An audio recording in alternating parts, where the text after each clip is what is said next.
Welcome, everybody, to Inside Boxing Daily on the Grueling Truth Sports Network. Inside Boxing Daily is brought to you by MyBookie.ag.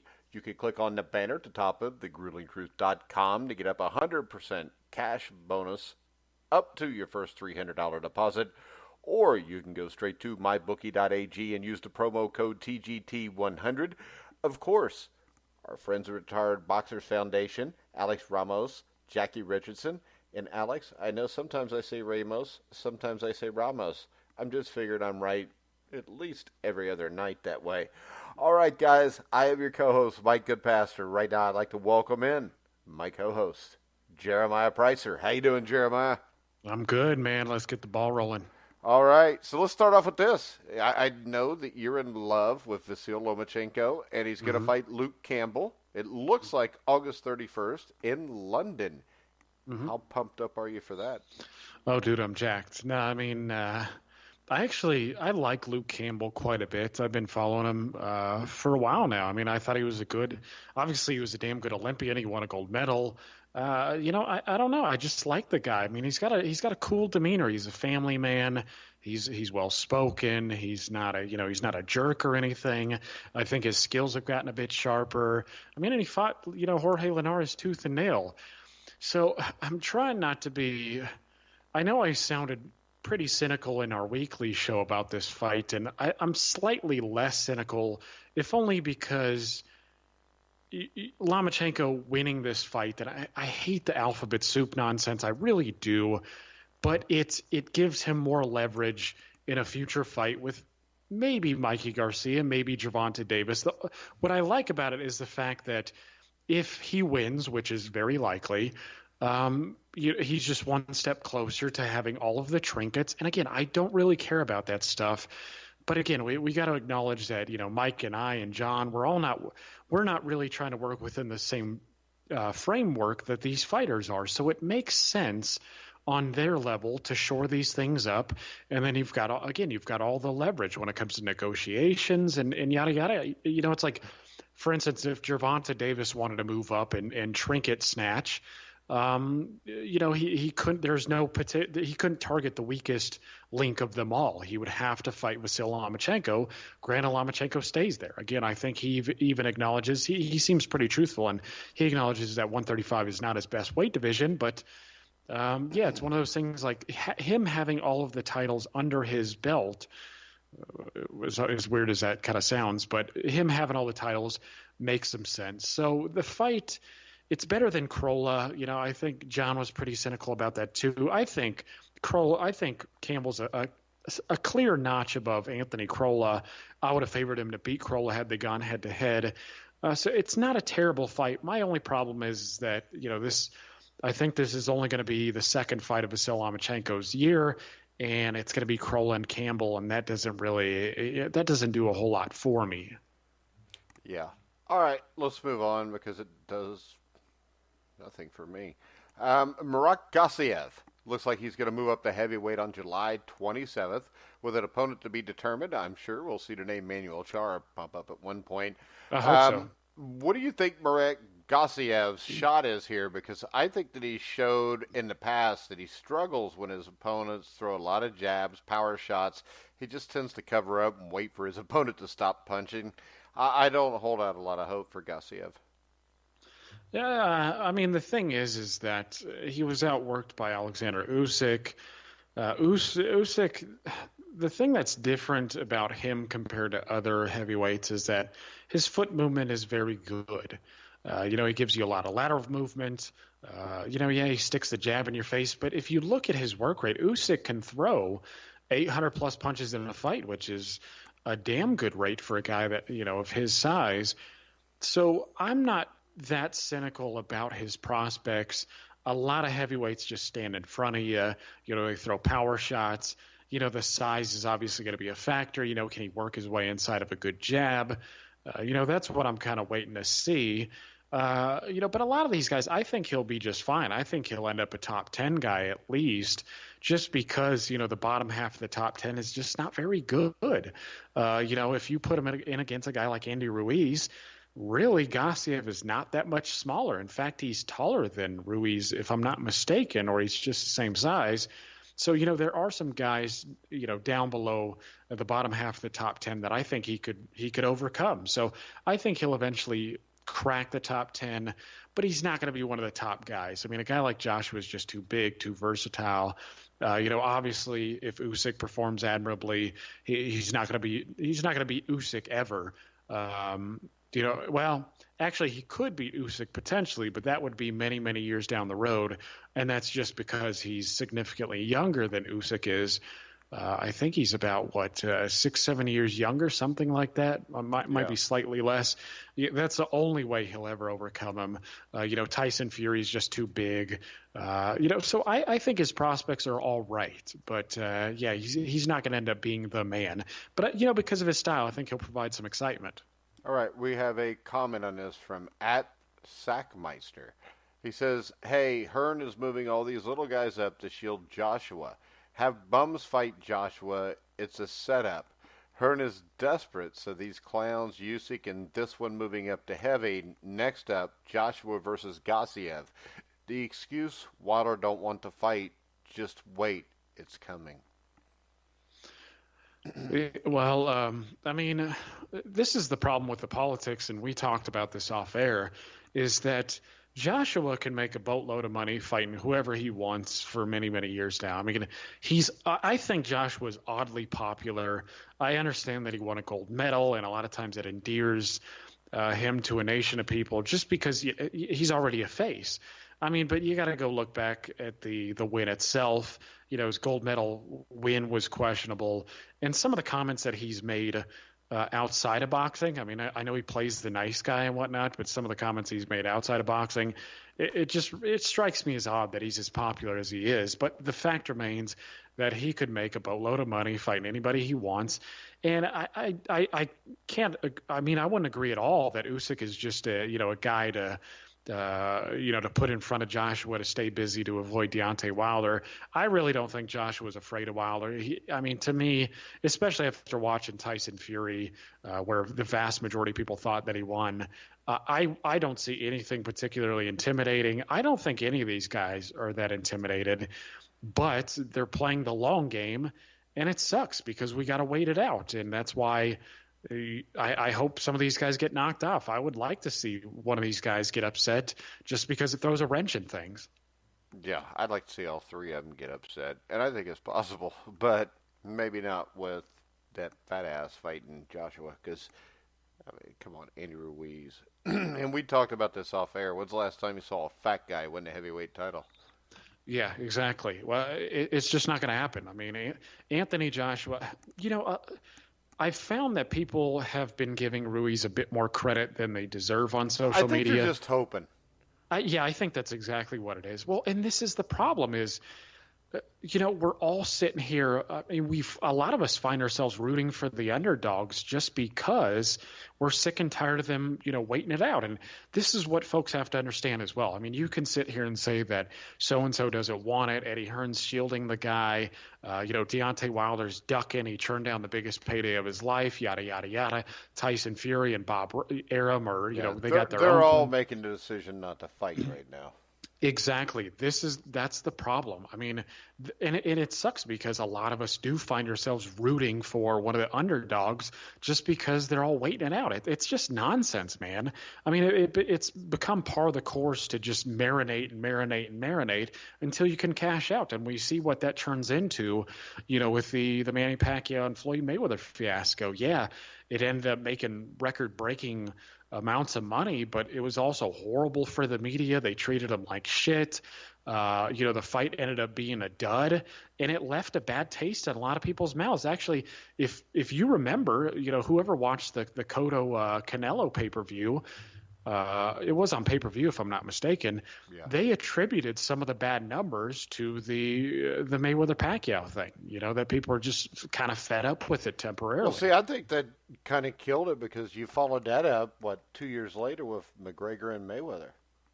Exactly, which was a shit show in itself. I mean, this is why fans need to wise up to this stuff because it's they're just trying to milk you some money. I mean, these guys are doubling down on systems that we really shouldn't be using, and it sucks. I mean, the thing about Joshua is he can play the waiting game a little bit because he's slightly younger. Fury is not that old either. Actually, Wilder, I think, is the oldest of the bunch. And so, Wilder, you would think, would be jumping more at the chance to do it. But it is what it is, man. A lot of it's just politics. I don't think anybody's afraid of anybody. It's just politics, and they're just trying to marinate it. All right. We have another pay-per-view fight coming on Fox pay-per-view. Mikey Garcia versus Danny Garcia in the works for August the 31st.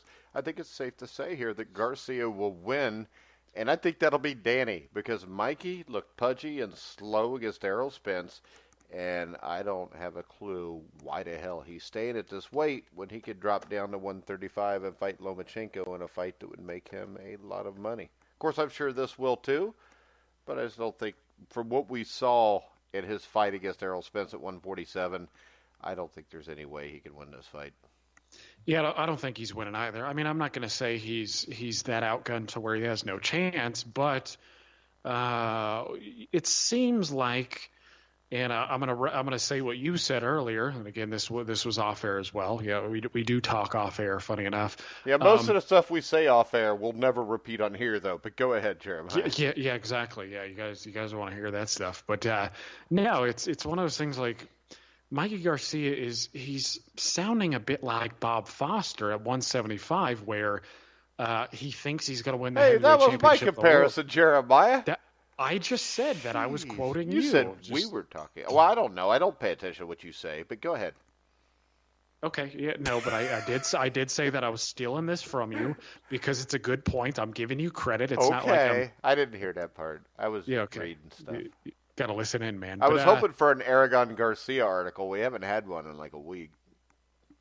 I think we shit on him so much that he stopped writing altogether. But he caught wind of our negativity, and he was like, all right, I give up.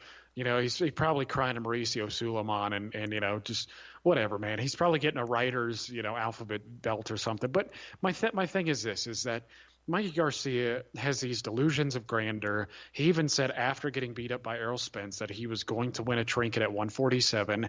And you look at the landscape and how things are playing out.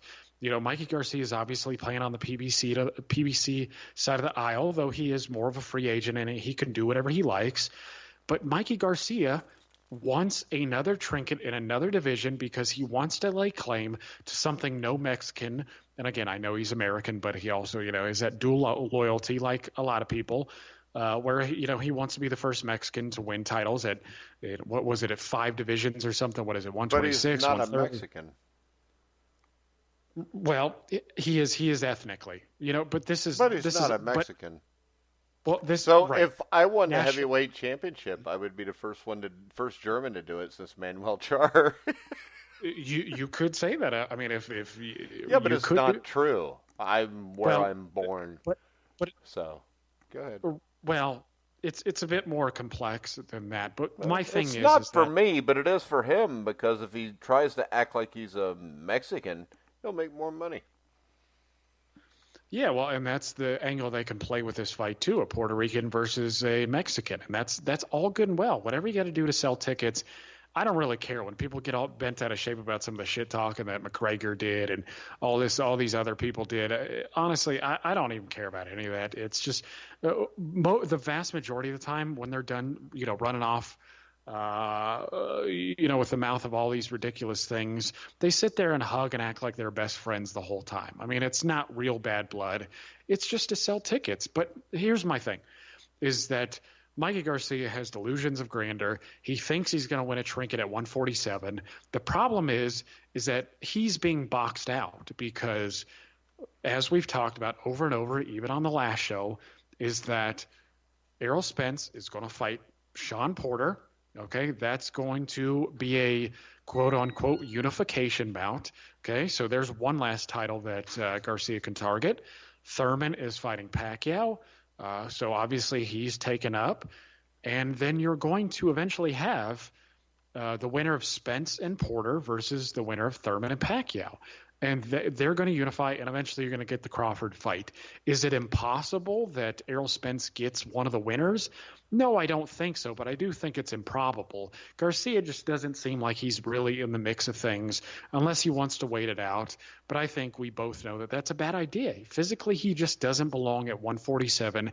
And I think Danny Garcia, I know Errol Spence was favored to stop Mikey Garcia. You know, they just thought he would be bigger and pound on him a little bit and get aggressive. I actually think that Danny Garcia has a better chance of knocking Mikey Garcia out than Errol Spence did. And I think because Danny Garcia, he just seems dead set on throwing his hands more, and I hope he's true to his word. And the dude can really punch. I mean, I'm not saying he's a harder puncher than Errol Spence, but it just seems like he's going out there to get it a bit more. I don't think he's going to try to use his boxing skills against Danny Garcia. I think he's going to realize that this is a smaller man, and I'm going to beat his ass. So I think Danny's going to get him out of there late. All right, we have a comment from @SimonSays, who says, I'd like to thank Al Heyman for bringing boxing back to free TV. LOL. Can't believe so many fell for that shit. Well, I mean, I would pump the brakes just slightly because, you know, we did see Julian Williams and Jarrett Hurd on free TV. So that was, I mean, we're talking about a fight of the year candidate, and, it was a big upset as well. So that was significant. But I do understand the cynicism. Watching this stuff on pay-per-view, like I go back to Keith Thurman, and for a while there, Keith Thurman seemed like my guy. He was talking a lot of sense, and he really became kind of a fan favorite after the Danny Garcia and Sean Porter wins. And he said something that I thought was striking. He said, okay, a lot of these guys get to watch some of the best athletes in the world. You know, we're talking LeBron James and others on channels that are easily accessible to millions upon millions of television watchers. And he said, why shouldn't I be? And I thought that was fantastic, right? I mean, off the back of free TV numbers. And so, yeah, it's disappointing to see that the pay-per-view model is being adopted here. I don't think it's necessary. I really don't want to see it, but I don't think I want to go that route. It is much better than Amir Khan and Terrence Crawford.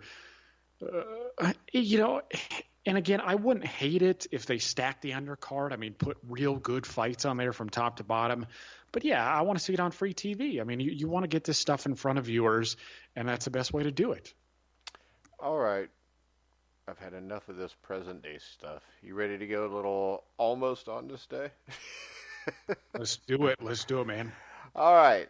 This will be the day when you're listening to this show. If you're listening to it live, it'll be in about an hour. But on May 15th, 2004, Antonio Tarver stopped Roy Jones Jr.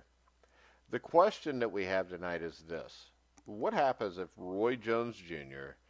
did not drop back down to fight Antonio Tarver? Of course, the first time he fought Tarver after dropping back down, he won a majority decision, and then, of course, he got stopped after that. Most people blame the weight gain and the weight loss on why his career took such a south turn after that fight. So the question is, what would have happened? What course would Roy Jones's career have taken if he'd have stayed at the heavyweight division? And Jeremiah, will we look at the Ruiz fight? Ruiz is slow, plodding. What I had was this. I watched this fight today, and I think the judges had it like 118, 110, 118, 110, 116, 112, something like that. I thought it was 119 to 109. I actually thought that Ruiz won the first round because he roughed him up. And I remember watching that fight thinking, if he fights this whole fight like that, he's got a chance to win. But for some reason, at the beginning of the second round to the end of the 12th, he kind of just followed Roy around like a puppy dog and took an ass whooping. First off, what was your take on Tony Jones? And then let's just go a little further and say, who should his first defense have been against?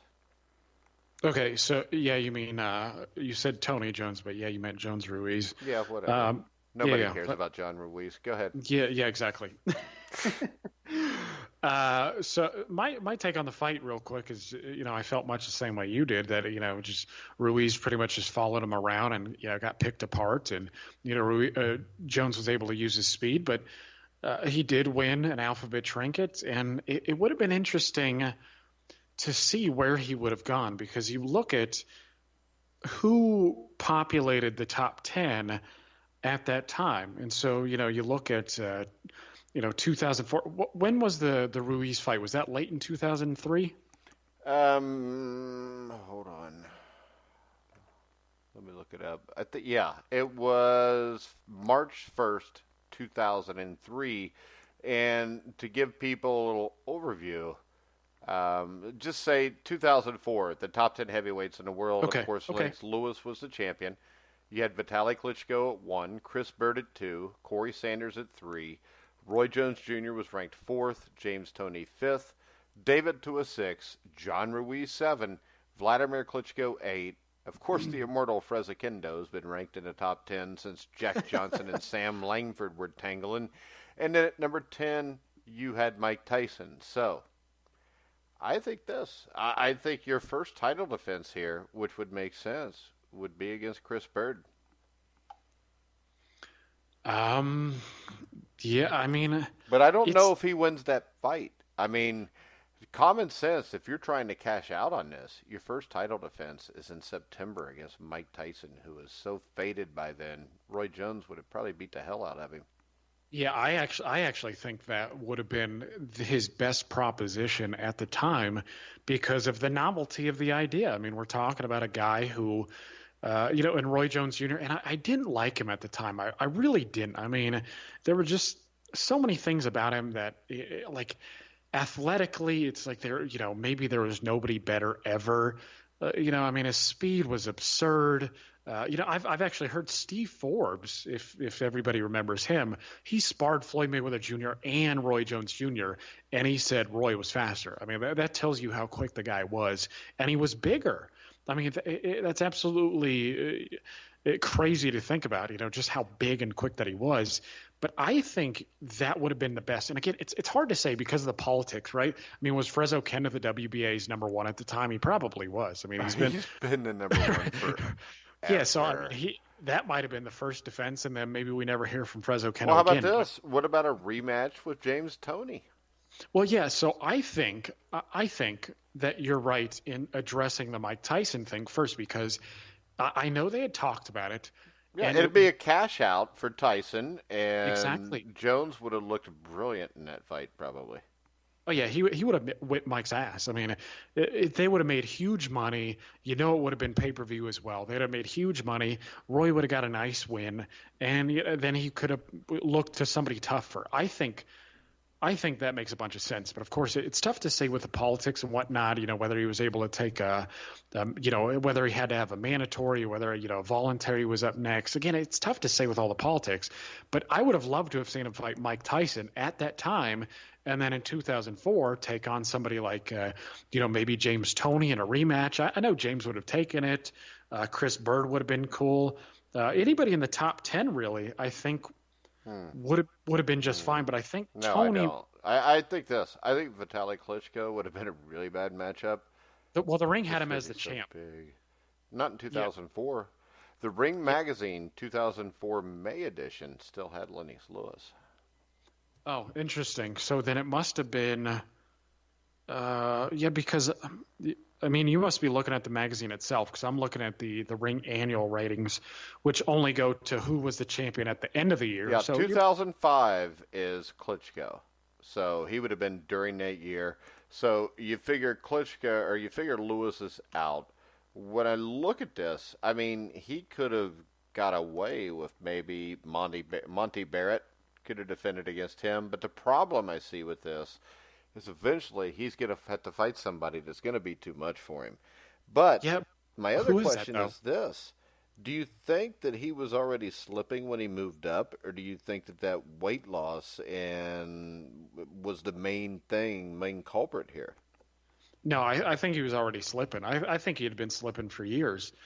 My thing is this, and I've said this on the show over and over again. It's once you move up past your prime weight, to me, you're already slipping. And, whether that's slowly, some guys degrade much slower than others. Obviously, you look at guys like Archie Moore and Bernard Hopkins, et cetera, Jack Britton. Some guys just have, that longevity gene. And I know that's probably not right, but, their genetic makeup, predisposes them to longevity.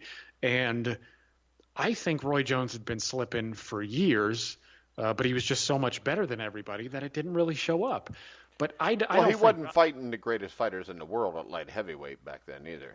Exactly. Well, and that's part of the reason why I never really cared for him, because he never really became the champion at 175. I mean, he wasn't taking on the best available opposition, and it sucked. But I think he'd been slipping even beforehand.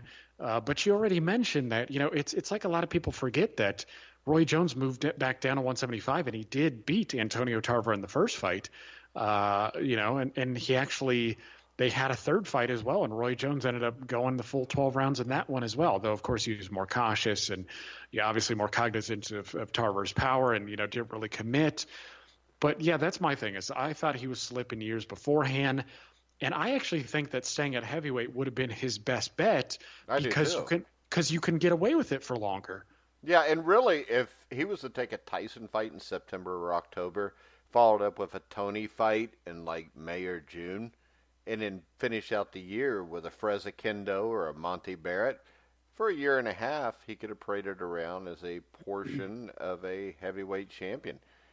And then he would have to fight somebody. How about this for an interesting matchup? What about David Tua? Did he have enough speed there so he could have frustrated Tua and outboxed him?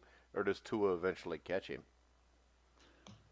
That's tough. So if you're catching him, if you're catching Roy late in 2005, I'm still going to favor Roy slightly there. I mean, I think the possibility is there that Tua could catch him. I mean, his power was huge, but the problem with Tua still, especially at that time when he was past his best as well, as he kept gaining weight and he just kept relying more and more on one punch to get it done. And I think he'd have to follow Roy Jones around. And I think Roy could just peck and poke his way to a decision win there. Again, the danger is always there. But I think he could peck and poke his way to a decision win. In fact, looking at the landscape, I think he could have pecked and poked his way to a lot of decision wins for a number of years. Until unless he gets ballsy and fights Vitaly or Vladimir. But yeah, well, I think another bad matchup for him was Chris Bird. I think Chris Bird was just as good a boxer, but in 2004, I think Bird was a lot closer to his prime, and I think Bird could hit harder than what people realize too, because you don't upset David Tua at a 12-round unanimous decision if you can't pop a little bit. Yeah. You got to give David something to think about. I mean, or unless you're really quick on your feet, because Tua was say what you want about how one-dimensional he was. He was a machine, man. And I think a lot of people think that David Tua would have beaten a lot of damn good fighters just because he could take so much, and all it took was one shot. But yeah, I mean, you never know. It could have been the Tarver that we never had, right? I mean, it could have been Chris Bird ended up landing a punch on Roy Jones that really signaled the downfall. I think it's tough though. I mean, even at that, it's hard to rate the speed of decline for Roy, hypothetically, but I don't know, man. Because we don't know, because he was still winning up to that time.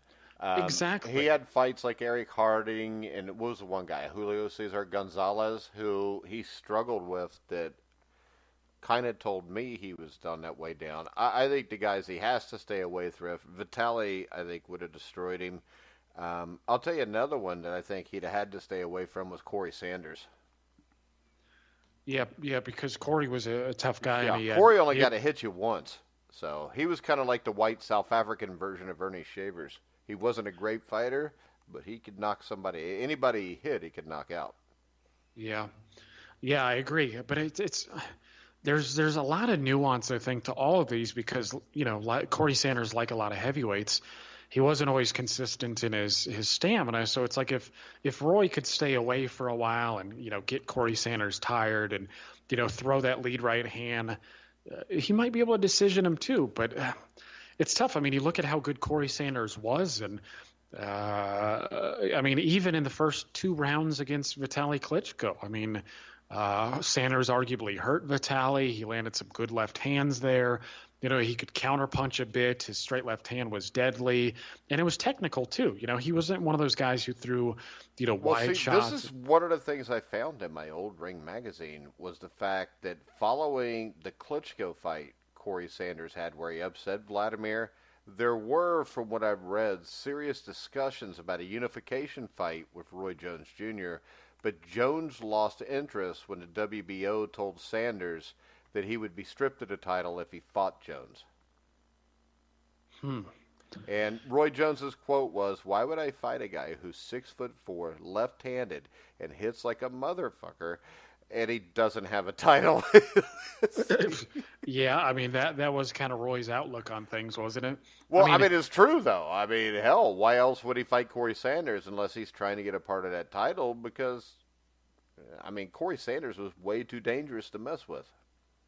Yeah, exactly. Well, and to be honest with you, Roy might have been, and that's the way a lot of guys think. I mean, we like to put the greats on a pedestal too, but, even some of the greatest fighters of all time were like, well, I'd rather not fight that guy just because it'd be a headache. It's not necessarily that I can't beat him.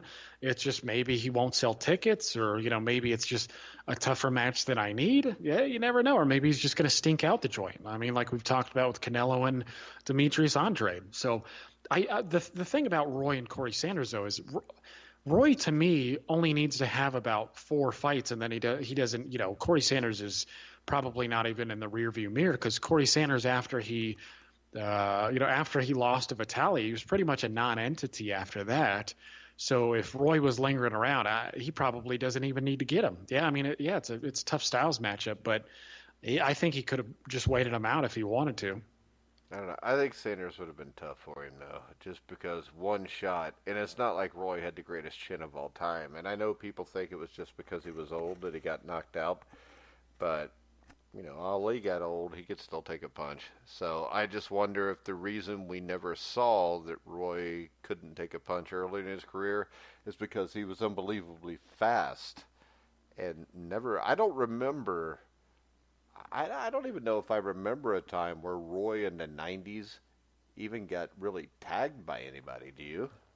No, I mean, he got hit so infrequently, and that's why the man was a damn phenom, because, you see guys like, and that's why, prime for prime at their best. I would much rather be Roy Jones Jr. than somebody like Floyd Mayweather Jr., just because Roy barely ever took a damn shot, but he was more offensive in his demeanor, so he didn't have to play it as safe as a lot Floyd of the Mayweather reasons did. were that he was so fast that his offense was his defense.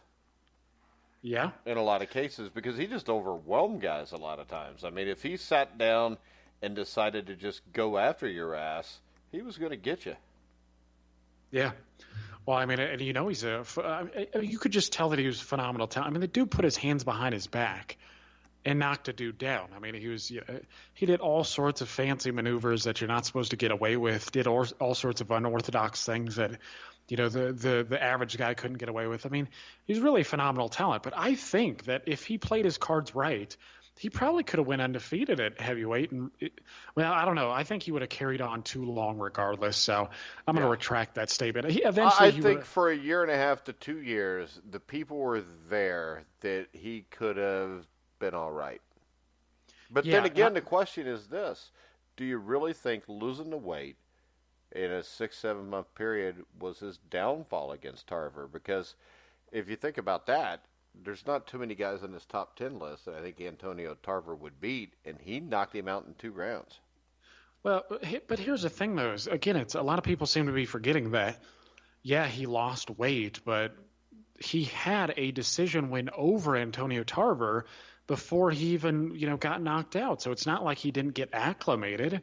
But still, that's within a year of the Ruiz fight. So what I'm saying is, when you look at that, and I know you don't think it has as much bearing on things as a lot of other people do, and I don't either. So that's what makes me think maybe this is something where he gets a Mike Tyson, makes him look stupid, and then he fights James Toney and maybe loses because Toney probably going to outweigh him by 30 pounds in that fight anyways. And if he was slipping at light heavyweight within a year of the Ruiz fight, wouldn't he probably be slipping if what we think is true within a year at heavyweight? Yeah, I mean, I think that makes some sense, but I just don't think that it's going to show. I mean, I think he's always going to be too quick for James Toney. I think he was going to be too quick for the vast majority of heavyweights at that time. I mean, I think had he played his cards right, and again, got like Tyson, and then a softer touch, and then somebody a little bit harder. Again, I think if he played his cards right, he could have went on for a few years without a loss. Tyson, Akendo, and Tony rematch. Then you get a crappy mandatory again. Maybe somebody in the lower top 10, like Barrett or. I don't know. Monty Barrett was a decent fighter.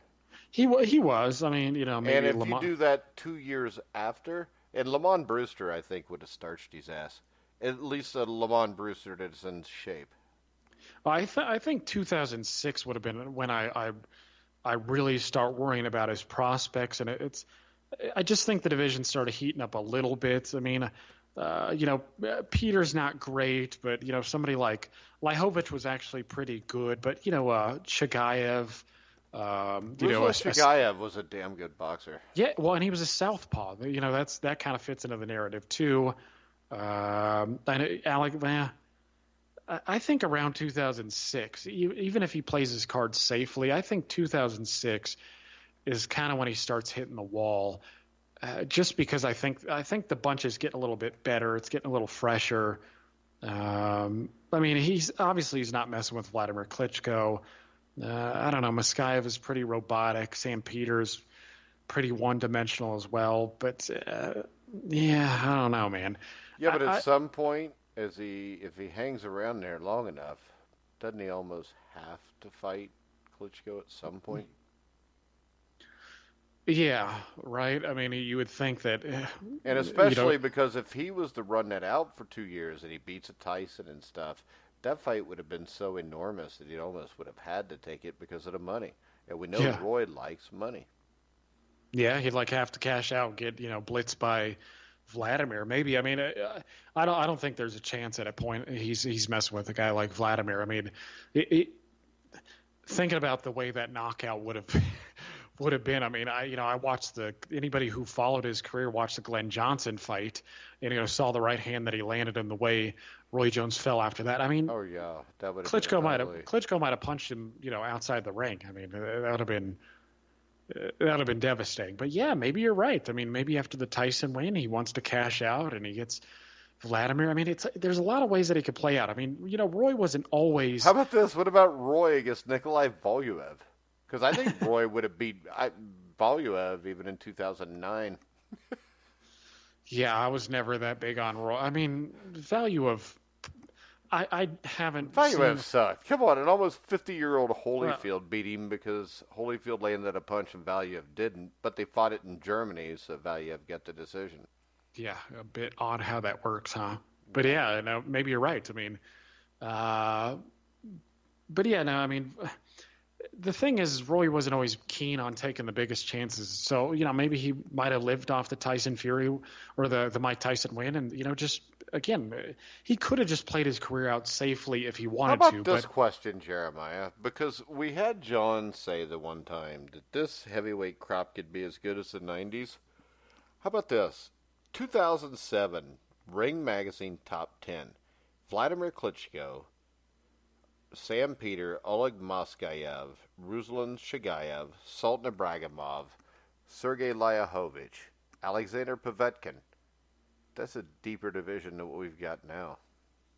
Yeah, well, and that's the funny thing is when people talk about how much the Vladimir era sucked, you got to understand that at some points you had Vladimir and Vitaly Klitschko, right? Like in 2008, the very next year. In 2008, I think was even better. You had Vladimir Klitschko, Vitaly Klitschko, Ruslan Chagayev, Alexander Povetkin, value of Ibragimov, pretty good. Juan Carlos Gomez and Demetrenko, Peter. Those aren't great fighters. But when you look at the top five there, Klitschko, Chikayev, Povetkin, and Valuev. Just say Bragimov. Yeah, Bragimov was a good fighter. Yeah, Bragimov was a good fighter. That is a better top five than we have today, undoubtedly. Yeah. I mean, I don't even think you can argue it. I mean, and I hate to tell you this, Vladimir and Vitali would have beat the crap out of Wilder and Joshua. Yeah, I mean, and Fury would have had trouble with. I think Povetkin beats Fury. That Povetkin against this Fury.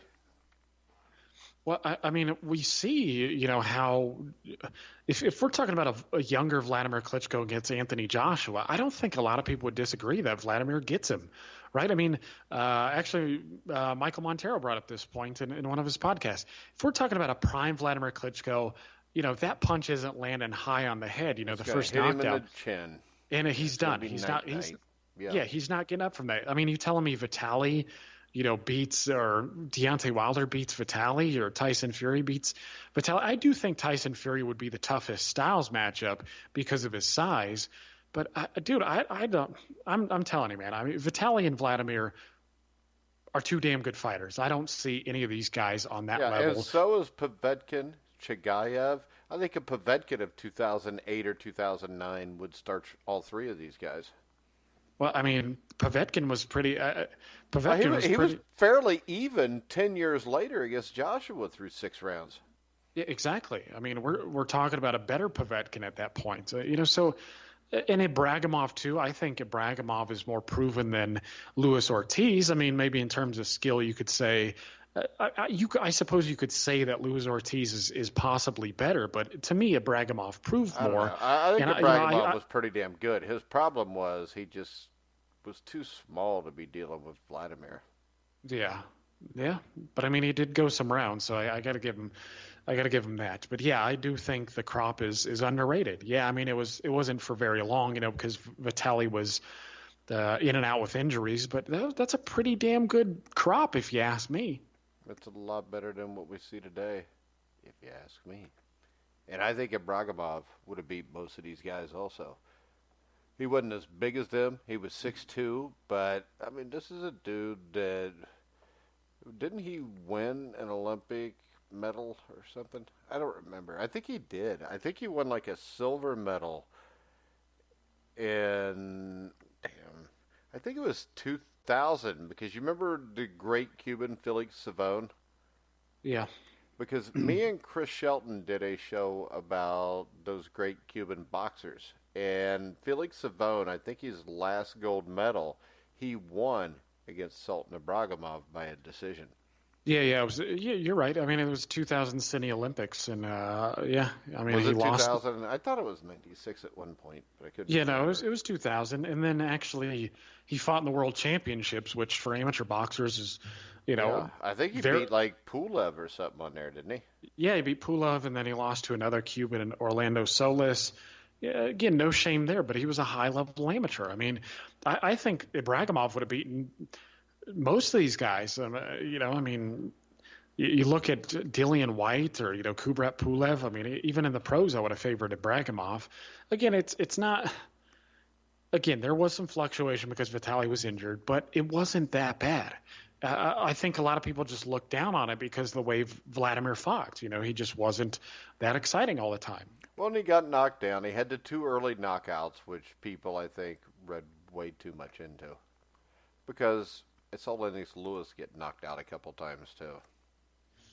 Yeah. But then again, in Lennox's defense, he didn't have his brother come back and beat him up. He did it himself. Yeah, that's true. Yeah, it took Vitali to beat up Corey Sanders pretty good. So there was a little bit different there. And it does leave something to be desired just because, a lot of people feel that Vitali was the better fighter, but Vladimir was the greater fighter.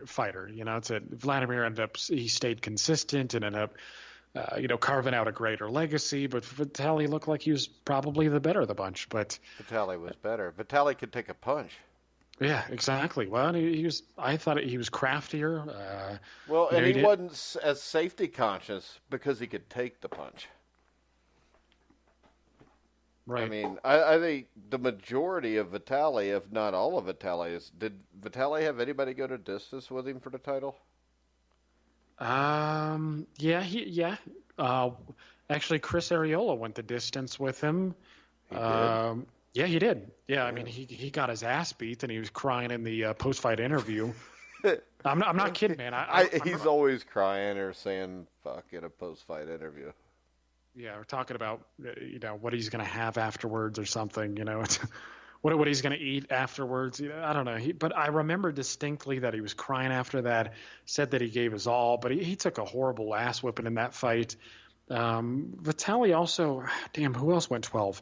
Chisora went 12. Damn, who else went 12? Kevin Johnson. Okay, So I I remember think Kevin those are the Johnson. only guy. Yeah, but Yeah, also all three of those guys were towards the end of his reign. Also, correct. Yeah. all right. So we're going to end with that because you told me I was correct, and that's how I like to end every show. Anything else you want to talk about before we wrap it up, Jeremiah? Uh Damn, did I see anything interesting today? Um, Hell, trying to think if I heard anything through the rumor mill. I mean the I mean I thought the most interesting thing was the potential Garcia fight that I saw. Um, because let's see. No, nope. Nah, man. Sorry, didn't see really anything You don't have to be particularly. sorry because I was wanting to be done anyways. All All right, right, well, yeah. guys. Let's wrap it up, man. Make sure and remember, just like we want to thank everybody that sent questions tonight during all of our shows here, boxing shows every night. If you have a question after the show, we'll answer it tomorrow night. Just put it in to at Grueling Truth, at TGTN Boxing. You can email us to grillingtruth@gmail.com. Send it in however you want, and we'll try to answer it to the best of our abilities. All right. Go to iTunes, rate us. Go to iTunes Store, download our app, and that is not a demand. I'm asking politely.